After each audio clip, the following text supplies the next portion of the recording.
25ാം സംസ്ഥാന സമ്മേളനത്തിന്റെ ഭാഗമായി all Kerala tailor association Kuttippuram unit സമ്മേളനം നടന്നു. തയ്യൽ തൊഴിലാളി ക്ഷേമനിധി പെൻഷൻ 5000 രൂപയാക്കി വർദ്ധിപ്പിക്കുക, മസ്റ്ററിംഗിന്റെ പേരിൽ തടഞ്ഞുവെച്ച പെൻഷൻ കുടിശ്ശിക ഉടൻ കൊടുത്തു തീർക്കുക, പ്രസവ ധനസഹായം കുടിശ്ശിക ഉടനെ കൊടുത്തു തീർക്കണമെന്നും AKTA കുറ്റിപ്പുറം യൂണിറ്റ് സമ്മേളനത്തിൽ കേരള സർക്കാരുകളോട് ആവശ്യപ്പെട്ടു.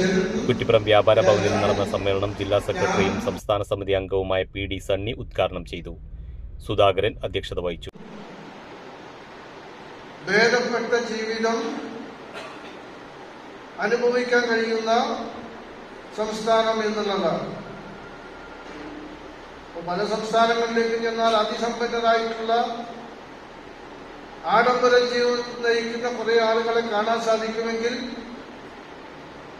നമ്മുടെ സംസ്ഥാനത്തേക്ക് വരുമ്പോൾ സാധാരണ ആളുകൾക്ക് പോലും താരതമ്യേന ഭേദപ്പെട്ട ജീവിതം നയിക്കാൻ കഴിയുന്ന ഭൗതിക സാഹചര്യം ഒരുക്കാൻ കഴിയുന്ന സംസ്ഥാനമാണ്. എന്തുകൊണ്ടാണ് കേരളത്തിന് അങ്ങനെ സാധിച്ചത് എന്ന് പരിശോധിച്ചാൽ നമ്മുടെ കഴിഞ്ഞ കാല ജീവിത ചരിത്രത്തിലേക്ക് നമുക്കൊന്ന് പോകേണ്ടി വരും.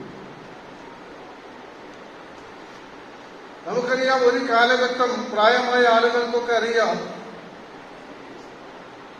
പണിയെടുക്കുന്ന മനുഷ്യനെ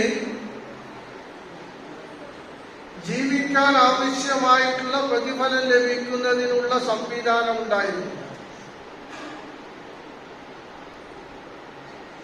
തൊഴിലെടുക്കുന്ന മനുഷ്യനെ തൊഴിലെടുപ്പിക്കുന്നവർ വലിയ രീതിയിൽ ചൂഷണം ചെയ്തിരുന്ന കാലഘട്ടം.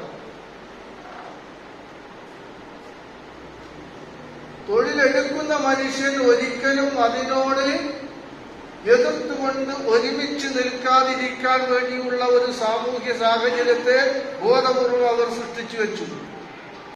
അനിത, ഗിരിജ, വീണ തുടങ്ങിയ അംഗങ്ങൾ പ്രമേയാവതരണം നടത്തി. ഏരിയ സെക്രട്ടറി പ്രേമദാസ് സംഘടനാ റിപ്പോർട്ട് അവതരിപ്പിച്ചു. യൂണിറ്റ് സെക്രട്ടറി വിശ്വനാഥൻ പ്രവർത്തന റിപ്പോർട്ടും അവതരിപ്പിച്ചു. അന്തരിച്ച അംഗങ്ങൾക്ക് തങ്കമണി അനുശോചനം രേഖപ്പെടുത്തി. DC member Jiji VT, Valanchery unit secretary Rajendran, area president Moideenkutty, Irimbiliyam unit president Mohanan എന്നിവർ ആശംസകൾ അർപ്പിച്ചു സംസാരിച്ചു. പുതിയ ഭാരവാഹികളായി സെക്രട്ടറി വിശ്വനാഥൻ, പ്രസിഡന്റ് സുധാകരൻ, ട്രഷററായി സിദ്ദീഖിനെയും തെരഞ്ഞെടുത്തു. അബ്ദുൽ ഖാദർ നന്ദിയും പറഞ്ഞു. News desk, Valanchery online.